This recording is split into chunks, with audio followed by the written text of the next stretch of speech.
Oh, oh. I'm resident of Collinwood for YouTube. Joel says, joined by my buddy Patrick McCray, author of the Dark Shadows Daybook Unbound, which you can get on Amazon. Well, how's it going, dude? We're doomed. We're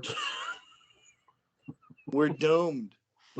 Everything I say is going to come from Chat GPT. We're all doomed. We're all doomed. I gotta tell you, I've had Chat GPT writing Dark Shadows stories for me. You can do it. And not only that, I've been having it write. I don't even know where the camera is on this thing. Am I looking at you? Is this the camera? Yeah. That's it? Okay. I've had Chat GPT writing multiple seasons of Dark Shadows Sanford and Son crossovers. Ooh. And they're great. Nice. They're great. So there's that. I gotta tell you, I'm 14 episodes into The Prisoner. But yeah. What do you think? Holy shit. It's really ahead of its time, and I gotta tell you, I get why they need to get somebody really smart to write. Like if they do it again. I did not watch you guys suggested don't watch the reboot of it. I didn't. Yeah. And so watch it afterwards just to see how much they got wrong. Okay. Well, here's the thing. Did they get because there's a lot of there's not always, for all the dialogue in the show. I know I'm going off topic here. No, that's good. For all the dialogue in The Prisoner, there's a great deal of dialogue, which I love. There's times where there's not dialogue and there's this silence, and they'll just grab Patrick McGowan's character, and it's like holy shit, what are they gonna do with him? Like these final episodes, you can tell there's this element of danger for his character. Oh yeah. Oh yeah. Yeah, because they start getting really serious. Yeah. About, we weren't going to try this technique, but things are getting desperate. I'm at the episode where they're in the Wild West, so I haven't watched that episode. What is it? Living in Harmony. Yep. I think. Let me try and put this up here. This is either going to work or you're going to hear a horrible crash and the death of thousands of dollars of technology. Let's see. Does that work? Can I do that? That's okay. Yeah. Yeah. I'm having to do this on an iPad because my phone died. So. We'll see. So it's really interesting, and I'm enjoying it. Patrick McGowan really, you can really tell he was dedicated to this show. Oh, I mean, it was him. It was his life. Yeah. It was everything. What I'm most shocked about it, because it seemed like it's something that could have been really popular. Why do you think it only got one season? Patrick McGowan didn't want to do more. He only wanted to do 7 episodes. Oh, wow. Yeah. This was meant to be a limited miniseries. Oh, wow. Yeah. Now, I know you're a comic book fan, so you should really go read the DC Comics follow-up. Oh. That was done around 1985. It's outstanding. Are those available on Amazon? I think so. Okay. Yeah, it was a mini series, maybe like a 4 or 5 issue mini series. Okay, I'll go check it out and try to get a hold of those. But we're here to discuss episode 1,200 and I think 15. 15, yeah. We only have 30 episodes left. That we are in the last 30 episodes of Dark Shadows. By the way, the flashback is not until 1,236. So it's way late. Yeah. I gotta say, for this episode, I really, really love Melanie's character. By the way, Nancy Barrett does the voiceover at the beginning, and I love her character because she goes from all this worry to just full on laughing that it did not have to be a Collins. That monologue that she gives Mm-hmm. about, you know, that about the unimportance of the Collinses and the assumption that the Collinses were so important in this. I think it's very powerful. It really is, and she's sort of throwing you that in their faces in front of Morgan and Flora's face about you Collinses, you Collinses, and then you I think Morgan smacks more people in this arc than in the entire DS series. Oh, he's a machine. He is an abusive machine. Like he just smacks Melanie, and it's like he's like, I'm sorry, I had to do that. I'm thinking, did you really? Like, Well, and then when Morgan's going on and on about how selfish uh, Gabriel is, yeah, you know, and it's like because he didn't want to die. You're yeah, the selfish one, pal. You're the one forcing everybody to die. You're the one eager for everybody to go in this room. You know, what a schmuck. yeah. And then it's funny what's really funny is when later on, a couple episodes from this, literally his wife draws the losing slip. Catherine. Oh my god. I'm not gonna get into what Well, happens, but she drew the losing slip when she married him. you know what's really interesting too about this episode? I like how they got somebody to dress up like Gabriel, Timothy Braithwaite, and he's laying there on the bed. I'm thinking, man, whoever that actor is, they could be related to Christopher Penock. Oh yeah. Oh, definitely. Like I like how he has the blonde hair. He looks really good. Even for a corpse. This has got to be the prettiest looking corpse in DS history, man. You know, I had forgotten until we started going through these how pivotal Gabriel is to all of this Yeah. and how much of the story he has. And you know, and it's this one guy who just has a desire to not be a part of this insanity, Yeah. which is completely sane. I mean, he is finally the one honest Collins that we have. And Bromwell, Yeah. you know, who just want to live in a house. You know, they don't want this wildness, and it's almost as if all of the other generations of Collinses, no matter how much misery it causes, they secretly get off on this all of this death and guilt and intrigue. I do have a werewolf question for you at the end of this, but Sure. with Gabriel, something you touched upon, which I agree with, he did, like you said, he didn't want to really be part of it. And in the earlier episodes, we hear Bramall saying, "I would have gave you money to get away from this," and which I love. And I like the fact of how important Gabriel's going to continue to be, and they make that evident in this episode as well with Carrie Stokes, who has a bit of a medium. Now we're never. I find it really odd that we're never going to see James Storm's character ever again, and the reason we're not is because of Carrie Stokes, and she's a medium herself. We do hear the mention of Gerard Stiles and how he taught her how to use the ability, which was nice, a nice little tie-in. I love this little tie-in episode here where you're bringing in the character, and I feel this was a way more important character for Kathy Cody, I believe her name is, to Oh yeah. I to mean, she play. has something to do. Yep. You know, she's just kind of a prop in 1840. You know, and even to a certain extent in the Ragnarok sequence. Yeah. You know, it's she's a prop. But here she's a character who can do things, who can get things done rather than just stand around and talk about things being done. And And I will die on this hill. I think Dan was simply trying to bring in a newer generation of performers and get the audience used to them. I think Kathy Cody had she was going to be part of this ensemble for a long time had the show kept going. I think Keith Prentice would have too. I agree. I definitely agree.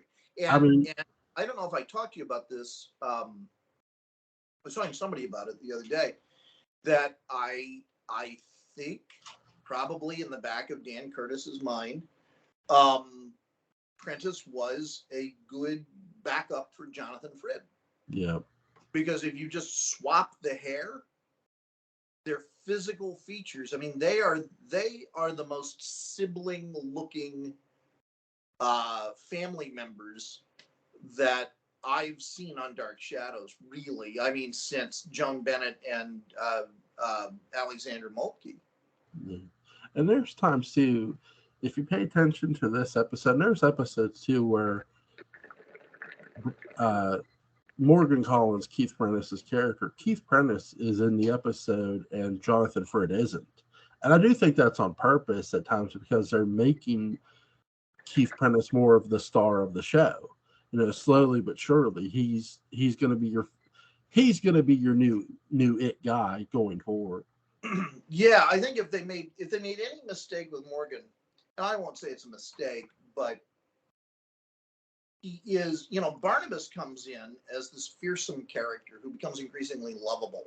Yeah. The more we get to know him, and Morgan as this character is kind of, your square-jawed leading man until we get to know him, and then he's just an irredeemable creep. But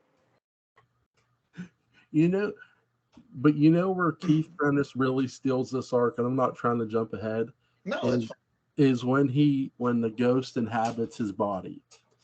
Yeah. When James Forsythe's ghost inhabits his body, Keith Prentice goes from playing a completely different character. I mean, he's not Morgan at all when he's that young. And it's beautiful to watch. Like, he's a good actor. I mean, he's a loud actor. We've talked about that, but but him just getting. I don't know what Keith's television pedigree was before this. I mean, they had all done things, but right. I think he was really still getting used to the transition from stage, because I know him largely as a stage actor prior to this. I do think when you watch him as Morgan, and you're right, we've talked about him being loud. It's not just a running gag that we do on here. He is loud as Morgan. I literally played a clip of Morgan Collins shouting over my wife's music, and she's like, "Who the hell was that?" And I said, "That's Morgan Collins. That's Keith Prentice." And it was loud. He needed to be working the front desk at a hotel giving wake-up calls. Right. But without the phone. Right. But when you hear him as James Forsythe's ghost in Morgan's body, he doesn't shout at all unless he absolutely has to, but he's very calm. It's a very different demeanor from what Morgan is, and it's done right away. It's Barnabas audition. Yeah, I mean, it's so criminally. You want to talk about stealing this arc in a way? Keith Prentice does it. Yeah. I mean, the way I look at it, Jameson had a son he never acknowledged, or he kept in secret. Yep. Who comes back, Roger's younger brother, and comes back with a legal claim that Tony Peterson backs up, and then Barnabas's brain somehow inhabits it. And we got Barnabas without the Frid. Yep. Because I think Dan had seen too many Tarzan movies with too many different actors playing Tarzan. And even we'd gone through by this time 3 James Bonds. Yeah. No, we'd gone through 2 James Bonds, but with a break. So he had seen that. Yeah, this is a thing. This can be done. And what's more important to the audience is ultimately Barnabas or Jonathan Frid. Well, it depends on who's playing it. Yeah. I do think if the series sticks around, you really get to see even more how important Keith Prentice is going to be. I mean, for anybody who watches this, if you really want that cemented of how important he really was going to be, yes, watch him as Morgan, because he is an important character in this arc.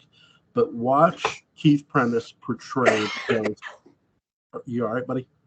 Yeah, I'm fine. I'm just, smoking. Yeah. But who would guess it would make me cough?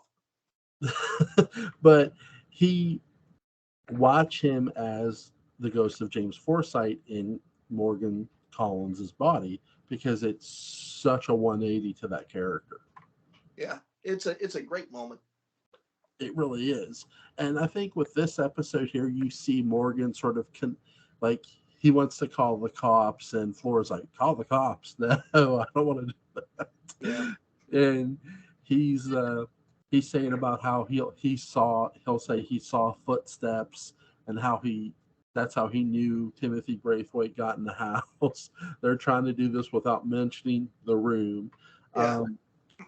Really, later on too, you're going to see Stella's brother really be the one who's sort of the catalyst for getting the truth out of the Collins family about the room, which I found really interesting about this arc. John Carlin's character was not a throwaway at all on this. No, Kendrick's incredibly important to all of this. Yeah. And not just because he marries Melanie either. I mean, he's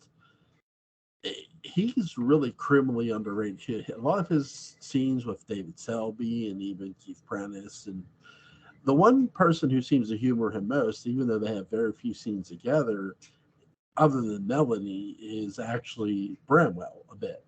Yeah.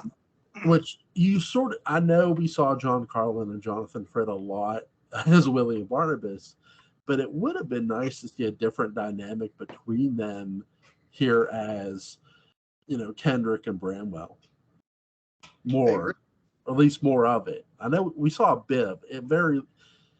We see more toward the end of it, so I don't want to give an impression we don't see it. We do, but very little. I wish we really got to see a little more of it in this arc. With this episode, though, what I like here is when Carrie Stokes is having her vision, and she says about a bridge, and Morgan just goes out the room. I'm like, where's he going? He brings this painting of this bridge, and about the Bedford. I'm thinking, wait, Bedford atrocities. Oh shit. Mm-hmm. Yeah, I would love to have seen the show go on for long enough that they would have started to tie these things together. Yeah. Parallel time and primary time and Bedford and these weird rooms, and what is Brutus's room in the new house, in Collinwood, and the fact that you have one Collinwood that was built like nearly 100 years before the other one. Yeah. And so really it's the primary times Collinwood that is the echo of that. Yeah. Because, and maybe it's best that we don't tie everything together in a neat little bow, but gosh, there's so many threads that you could pull together and tie together in different ways. Well, do you think, because I did a video before I'd gotten sick about where there's other parallel time rooms, because when we meet Elizabeth at the very beginning of the series, she says there's 40 rooms. Now, we haven't seen all 40 rooms of this house now, even throughout all the episodes, even no matter what timeline. We just haven't seen every room. So there could be literally another parallel time room behind a locked door where there's another variant of Barnabas or another variant of Bramwell or God knows, Potofe. Well, the suspicious thing about all of these rooms is for whom were they built? Right. Yep. What was the idea behind building such a massive house for such a small family?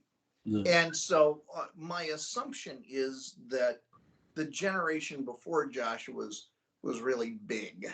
Yeah. And that maybe the intent is to bring in the New York branch and centralize everyone in Collinsport. Yeah. Maybe the thought was that, you would have Daniel's lineage and Barnabas's lineage and Jeremiah's lineage. So that's, 3 groups of people who would be expanding exponentially. Yeah. Or it just could be weird vanity, or it could be, we don't know what the hell those rooms are. Yeah. That, behind all these paintings are bizarre runes, and that, it's all some sort of bizarre magical battery. You and I talked about before about how this could have all been part of the Leviathan's plan to build this house. Oh, yeah. And I did a video here about, here's Caleb Sayers Collins, which, by the way, at the time the show is running and they named this character, a very legendary Bears running back, Gale Sayers, was playing. So I think they took his last name and used it. I think you're right. But so somebody was a Bears fan on Dark Shadows. But I do think that if you're going to have Collins family members as Leviathans, which I could see, I agree with you. There's definitely something suspicious there. Then you probably have a Collins family member in Caleb. Why he was protected from them is because he was a member of the cult of Judah Zachary. And the reason why he ends up getting, I don't think he gets 86 by the Leviathan either. I think what does him in is when the Leviathan mock up that trial for Judah, and it's the Collins that sort of come down on him. Well, what's Caleb? A Collins, so he's just punished by happenstance. It doesn't matter if you were loyal to me. You're not loyal anymore. You're a Collins, and I'm punishing you. So, I mean, Caleb had it in his will about his house, but that's all he could do to protect it from the Leviathan after Judah turned his back on him, which I don't blame Judah. I mean, hey, if I'm going to go down, you're going to go down with me. Yeah. I've been having a Judah Zachary thought lately. I think it's worth pondering, although there's nothing in the text to really back it up one way or the other. How did Judah Zachary become Judah Zachary? Was he always a terrible person? Or is his evil a reaction to something that he experienced again and again and again that turned him into this person? Well, here's the thing, too, to sort of someone answer your question. I don't think he's born evil, you know what I mean? Yeah. I think Petofe and Judah Zachary are both born with their powers. I think that's... Are they? I do. I do think they're born with their powers. I don't think they're given to them by, a witch or anything else. I think they're both born with their powers because we've heard of... to use another franchise as an example, look at Highlander. They're born immortal, right? So if you have that there, you can have something like that for Dark Shadows, where there's these characters who, that yes, they might be born of a mother and father, but it doesn't mean they're born necessarily with normal genes. Because look at the X-Men. Yeah, I was about to say. And I do think that's sort of where they're taking that from, that everybody's born different. That's sort of what they're trying to get across with Petofe. And I do sort of secretly think they're trying to get across with Judah Zachary, that they were born with these abilities. It's funny that the Leviathans don't manifest themselves until people with those abilities are way out of the picture. Yep, exactly. And because they knew of those people too. It's the same thing with Petofe. Like Petofe, I've talked about this before too. With why did Petofe not mess with Angelique right away? Because who does a witch usually serve? The devil. Why would Petofe believe in the devil? Because Petofe owned a unicorn. If he knows a unicorn is real, he knows the devil is real. I mean, come on. Well, Joel, that's a big leap. No, not really. Not really. Okay. All right. Let me put it this way. I went to a Catholic elementary school. Okay, well that explains it. Okay, yeah, all right. Case closed. I understand now. Throw the book at me hard. No. Never even. It would burn my fingers. But you, they really, the reason I say it's not a stretch is because when you get into what the devil is, well, the devil is this supernatural creature. But when you step away from the Bible sense of it, it's your choice whether you believe in the devil or not. Yeah. And you can sort of make the devil a what? A myth. Well, what's a unicorn? A mythical creature. So it's not as big as a leap as you know. Sure. Right. Again, I'm not saying, look, I'm not sitting in here saying the devil's not real, but that's sort of something you can walk away with an interpretation. Well, he is real because he keeps doing commercials. That's that's a William Peter Blatty line. I like that. But I do like we were talking about, I do think again they're taking from the X-Men when they're creating these types of characters. And when you look at the Leviathan, when those characters aren't around, they just show up and to sort of now execute their plan. The big question is, well, are those characters really gone? Because we just see Patofe disappear. And really with Judah, I mean, is he really dead? I mean, can you really kill this character who's got this magical powers? Who knows? But so there's always, I do think there's more to the Leviathan Judah Zachary rivalry that we have not been told yet. Yeah, I'd say you're right. I would say you're right. Sure. And who knows what Curtis and company were planning on doing with that in the present, because you can always have that guy show back up. Yeah. Speaking of Marvel, because during the Leviathan arc, they used Chris Jennings, and they were going to, the werewolf was going to be their enemy.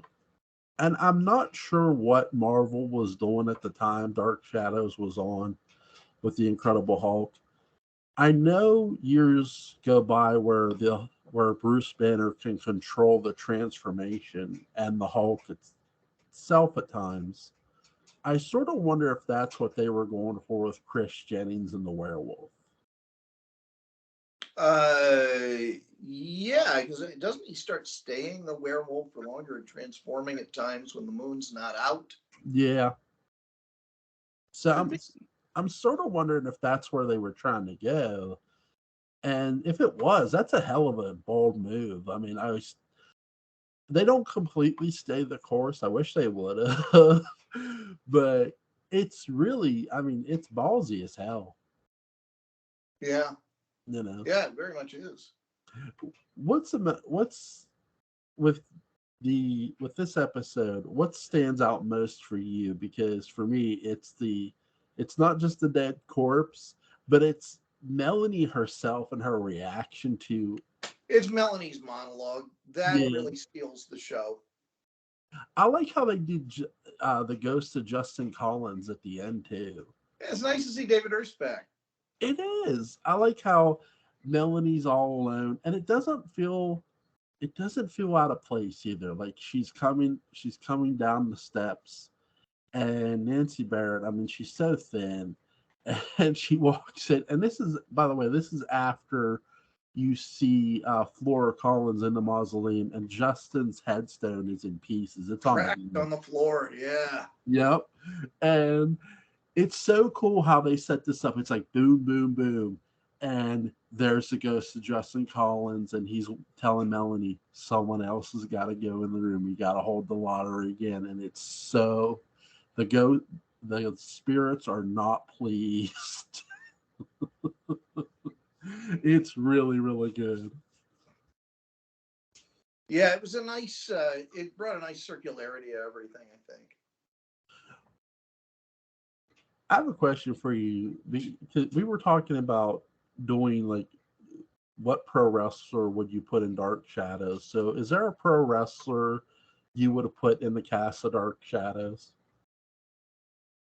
So someone who was active in pro wrestling at the time Yes. cast in Dark Shadows, or Yes. just like a pro wrestler from the vast.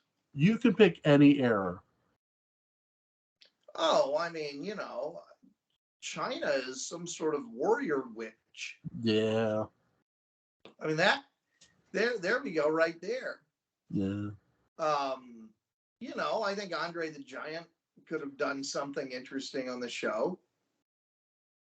Istvan's husband shows up and wants to know why he went over a hill or whatever. Yeah, I mean, my knowledge of wrestlers is not. Sir, I bring in Andy Kaufman. Yes. He Yes. was a pro wrestler. He really Yep. was. Yeah. So yeah, bring in Andy. I actually got to watch. I remember when ESPN Classic, when it was still on, would show the Mid-South and the Kaufman-Mahler feud and how it all started, and it was really educational. Yeah. And how important women's wrestling was to the South. I mean, something ESPN should have never did away with, by the way. It's important to every red-blooded American. It absolutely is. For me, I'll tell you who would have been a really good witch would have been Luna Vachon.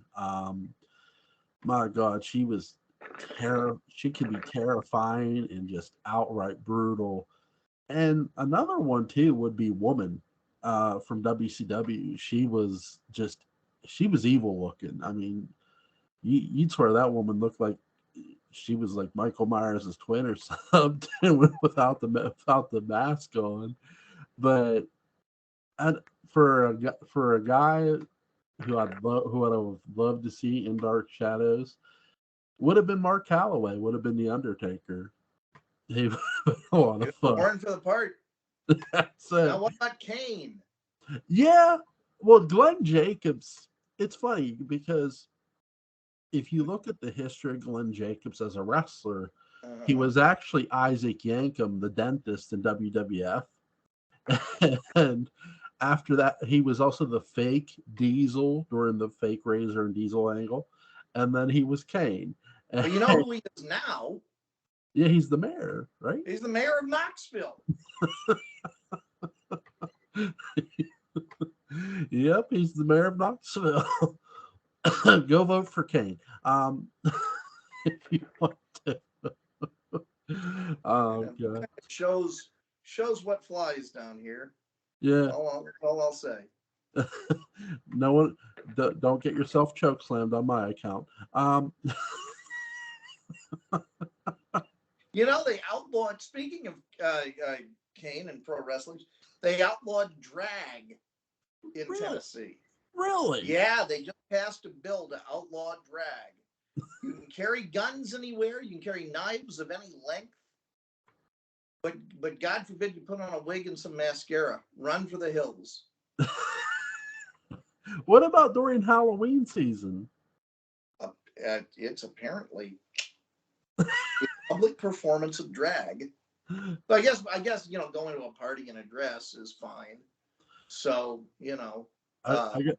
when I had to be Peter, when I had to be like an elf or something in a play, you know what I wore? What? My mom let me borrow a pair of her green pantyhose, and I had to wear them. Now, is this recent? No, this was when I was a real little kid. I was hoping this was 3 weeks ago or something. No. Picture it didn't happen. Listen, if my mom didn't take pictures, so and it was because of her mother, she didn't take pictures. See, because my grandmother hated getting her picture taken. So there's under 20 pictures of my grandmother, which is insane, and that includes her wedding picture, by the way. Well, it's true though that getting your photograph taken steals your soul, because I had my photo taken when I was a child. I do think she believed that too, and it's like, look, I'm never going to judge somebody for what they believe. But she, if you did ask her and she said no, then no. But if she said yes, because my wife did ask my grandmother once when she was still alive, "Can I take your picture?" She said, "Sure, sweetie." And my uncle Junior, her brother's like, why did you say yes for her? Well, because she's not an asshole like you. Just like Jesus Christ. But I mean, family. But yeah, I wore a pair of green pantyhose, my mom's green pantyhose, to play an elf on a play when I was in elementary school. I remember Was that. there a seam up the back? Was it that Again, I do think there was, if memory serves. kind? I do think that's It all comes clear, Jewel. that Oh, explains the weird feeling in the back of my leg. So certainly this phantom limb. just something, but yeah, that's weird. The outlaw drag. That's crazy. Um, Are you wearing them now? no, no. Okay. I'll I'll tell you what. I'll go buy green pantyhose and I'll put them on next time you're No, on. don't. Don't. You already have friends. You don't need to go through these lengths. Oh my god. That's why you have guests on. I just, I think, maybe fishnets, Yeah. maybe for you, but have some decorum. Well, here's the thing. My legs were a lot skinnier back then when I was a kid, so I could wear green pantyhose, and it was, again, I never wore them again because it was just a weird feeling. Uh-huh. But I do think it's weird, like, because I played stuff in elementary school where when you dressed up, you really dressed up as your character, no matter what you were playing. Mhm. And so if it requires, a wig or something, which I never had to wear a wig, thank God. But I knew people who did, and the one complaint they had wasn't the sweat; it was the fact that it kept itching. That's true. Oh god!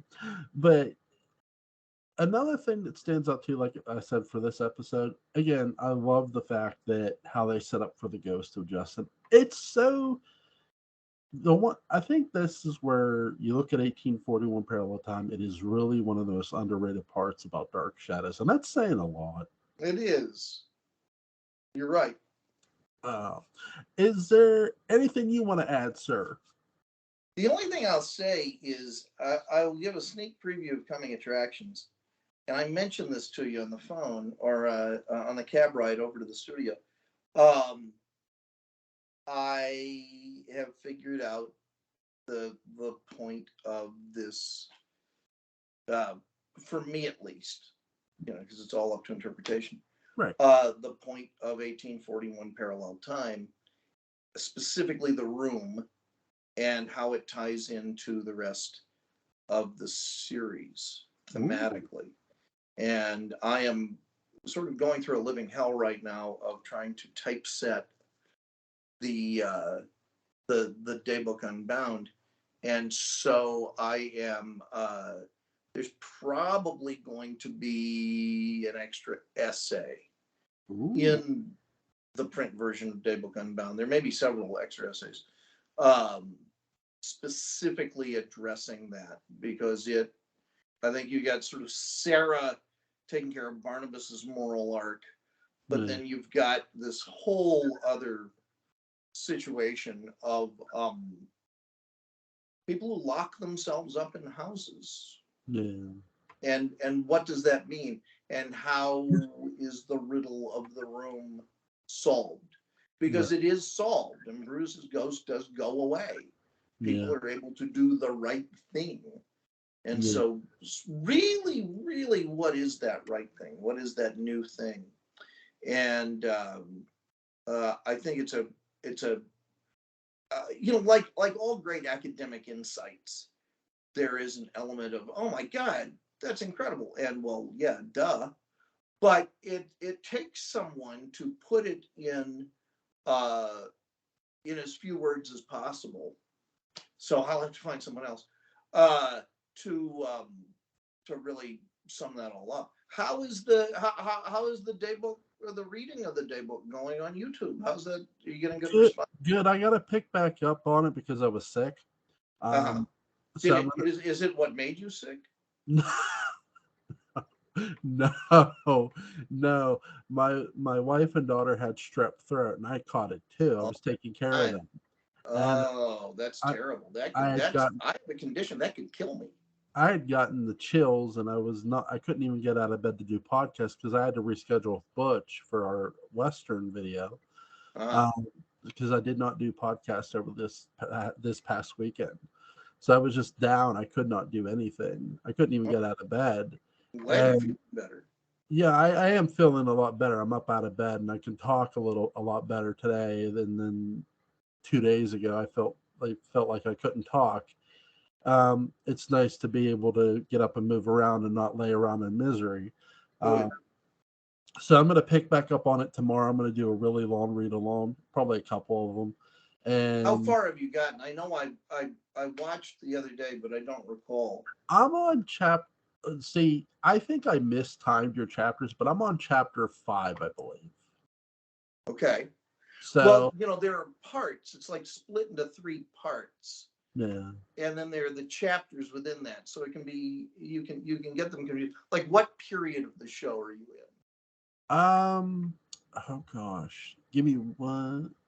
Did they Oh, do parallel time? Have you done that? give me one sec, because I have it bookmarked on my Amazon. Give me 1 minute. Okay. Sorry. No, that's all right.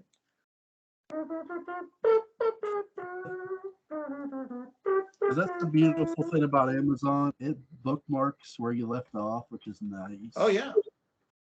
Well, now, if you get any kind of Alexa device, and you can get them cheap now, they will read it to you. I'm on episode 1049. That's where I'm gonna pick up at. Okay, so that's what is that? That's after parallel time. Yeah. I don't do much with parallel time in there. I covered that so thoroughly in the last one. Yeah. 1049. All right, I'll have to figure out where that is. Give me 1 second. It says when a drunken Carolyn announces that she knows the deadliest secret at Collinwood, will she live to tell it? Yeah, that's I think that's parallel time. 1970 parallel time. Yep. Yeah, I think maybe like the only 1970 parallel time episode I wrote about in that one. Yeah, it's where she's playing Nancy Loomis. I love her and John Carlin as husband and wife, because when John Carlin's character commits suicide to not tell Barnabas the secret, Nancy Barrett sells it to perfection. She's in tears. She's great. It's another great Nancy Barrett performance. It is. I mean, to say the entire cast was underrated is something. Yeah. Hollywood was stupid for not picking that enough. You bet. So, you bet. Buddy, when can you come back? Whenever you want. You tell me. Let's see. I got Wednesday, Thursday. Can you come back Sunday night? Yes, I can. Okay, I will message you Saturday, and we'll discuss episode 1216 of Parallel Time, and we'll talk more fun stuff too. Patrick, buddy, there's going to be a link to where you get the Dark Shadows Daybook Unbound. I'm going to pick it up reading tomorrow. Guys, go pick up Patrick's book. It's awesome. It's a fun read. Have a good night, buddy. You too. Bye-bye. Bye.